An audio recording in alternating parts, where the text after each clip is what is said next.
We can't keep doing this, Emma, my mother said, avoiding eye contact as my brother Alex shoved my belongings into trash bags. The medical bills, the constant care, it's too much. You're becoming a burden.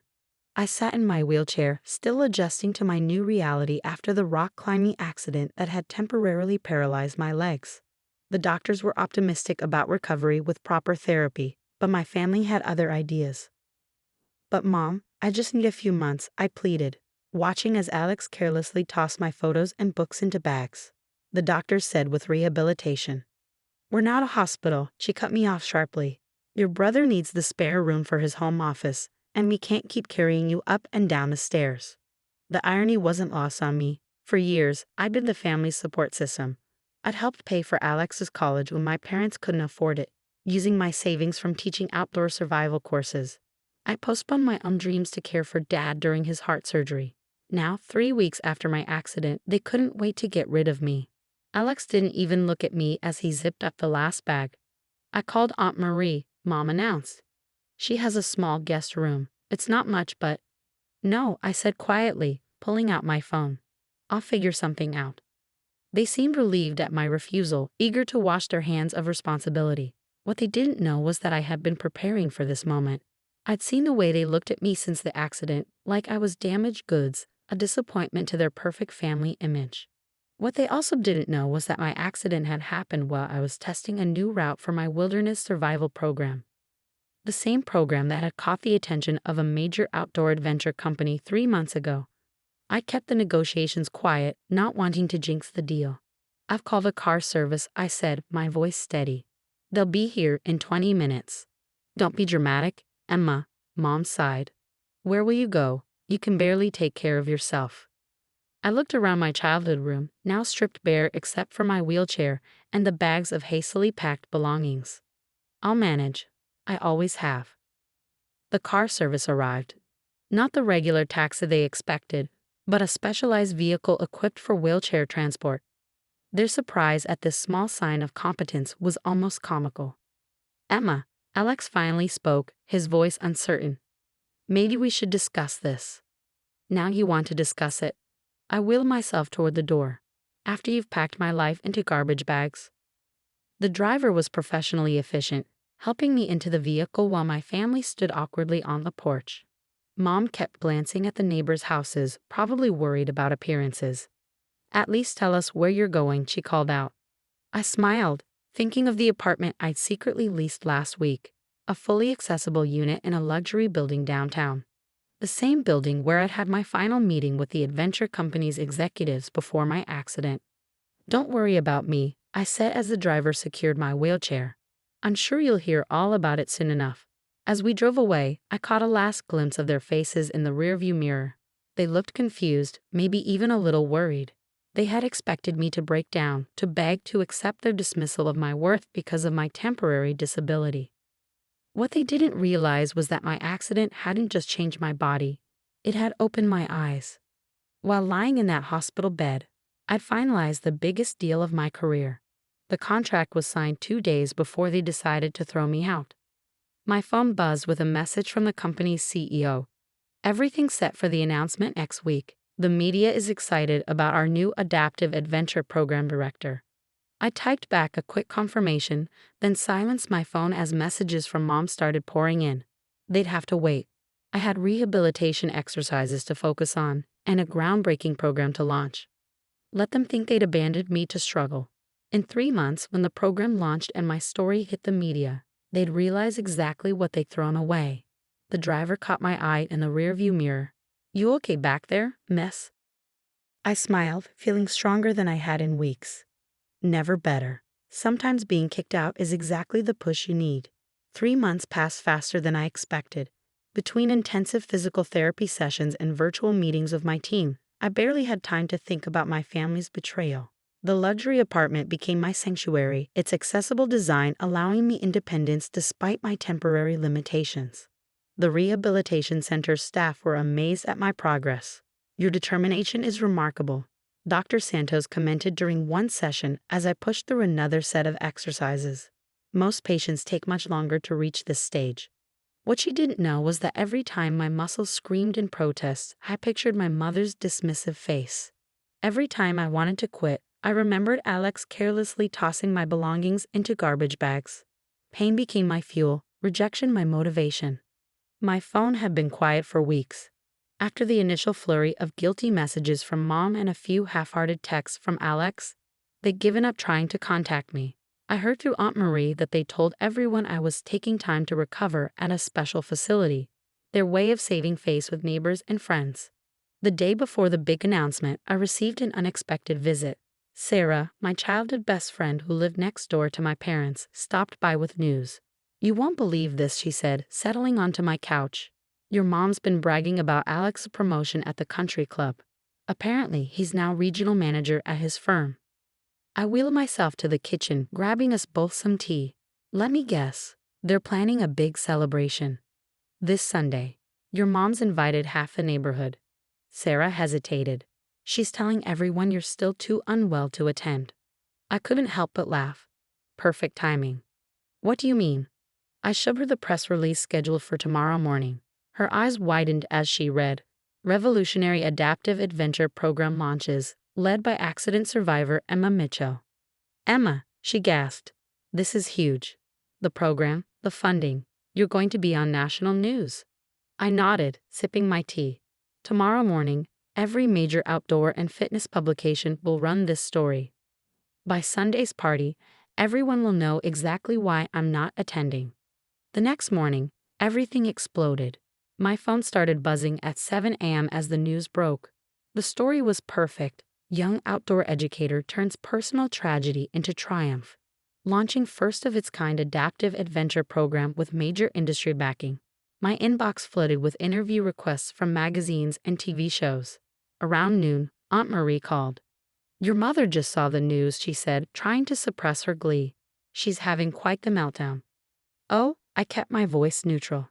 She was at the salon, preparing for Alex's party, when someone showed her the article.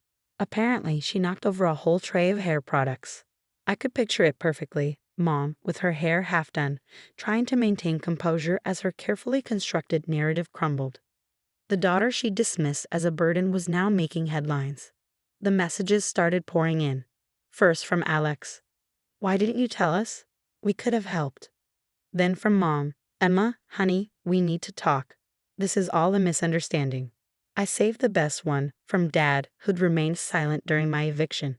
"Your mother's very upset. You should have discussed this with the family first." My response was simple. "Like you discussed throwing me out." That evening, as I worked through my therapy exercises in my building's state-of-the-art gym, Sarah texted updates from the neighborhood. "Your mom's canceling Sunday's party. Claims she's not feeling well. Everyone knows the real reason, though. The article's all over local Facebook groups." I set down my phone and looked at myself in the gym's mirror. My arms were stronger now, my core more defined from months of rehabilitation. I graduated from the wheelchair to crutches last week, though I kept both for different situations. The doctors were amazed by my recovery rate.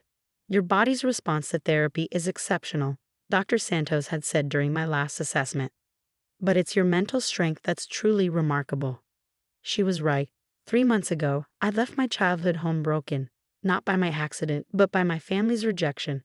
Now I was stronger than ever, not despite their actions, but because of them. My phone buzzed again.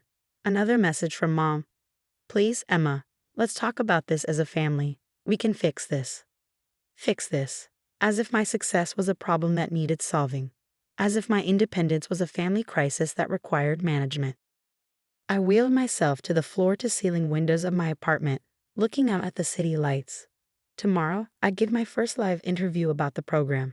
In a week, we'd start accepting applications from other accident survivors and differently abled adventurers. My story was no longer about being kicked out. It was about where I was going. Let them scramble to explain their actions. Let them try to rewrite history. I had bigger mountains to climb. The morning of my first live interview coincided with what would have been Alex's celebration party. Instead of hosting the neighborhood at their house, my parents were huddled around their TV, watching me on Good Morning America. I sat poised in my sleek wheelchair, a choice I'd made deliberately, though I could now walk with crutches. Sometimes our greatest setbacks reveal our true path. I told the interviewer, my voice clear and confident. This program isn't just about adaptive adventure sports.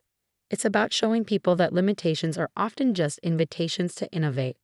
The segment included footage from my recent trial run, me leading a group of participants in adaptive rock climbing, the very activity that had caused my accident.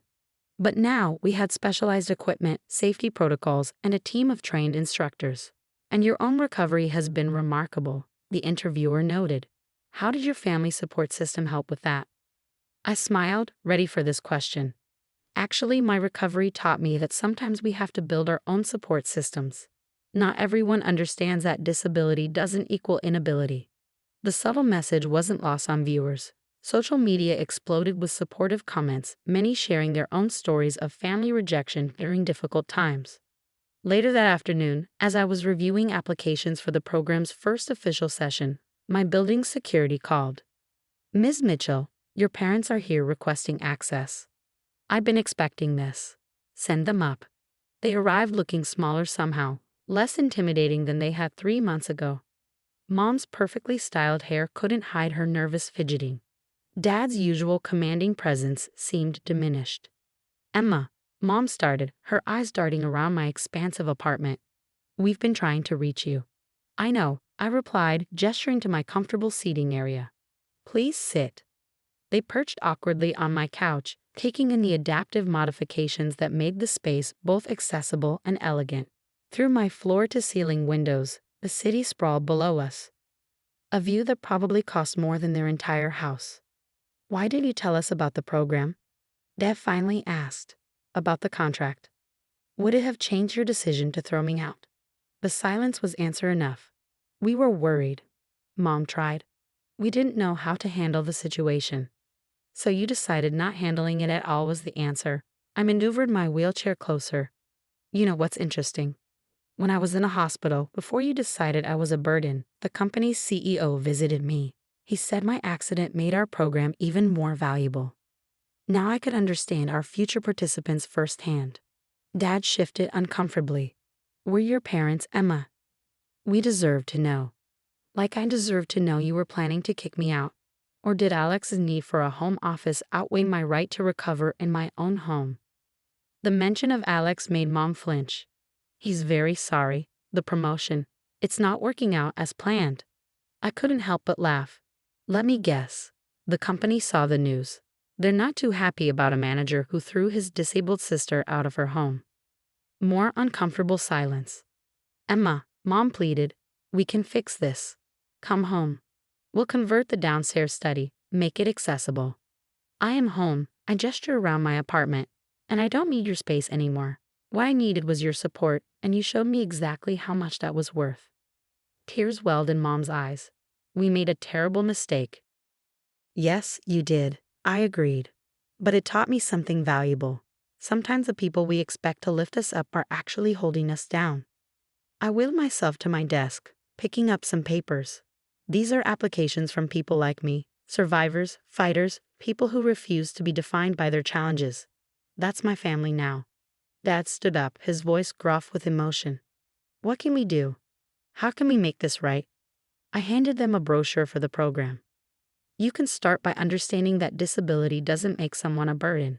These programs will help people rebuild their confidence, their strength, their independence. You're welcome to donate, anonymously, of course. They left looking defeated, the brochure clutched in Mom's manicured hands. As the door closed behind them, I felt the last weight of their rejection lift from my shoulders. My phone buzzed. Another message from the CEO. Applications flooding in after your interview. You're changing lives, Emma. I smiled, wheeling myself to the window. Below, I watched my parents exit the building, looking small against the towering architecture.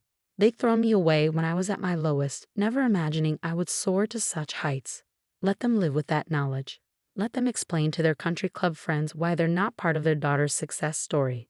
I had mountains to climb, lives to change, and a future to build. Sometimes being kicked out isn't the end of your story, it's the beginning of a better one.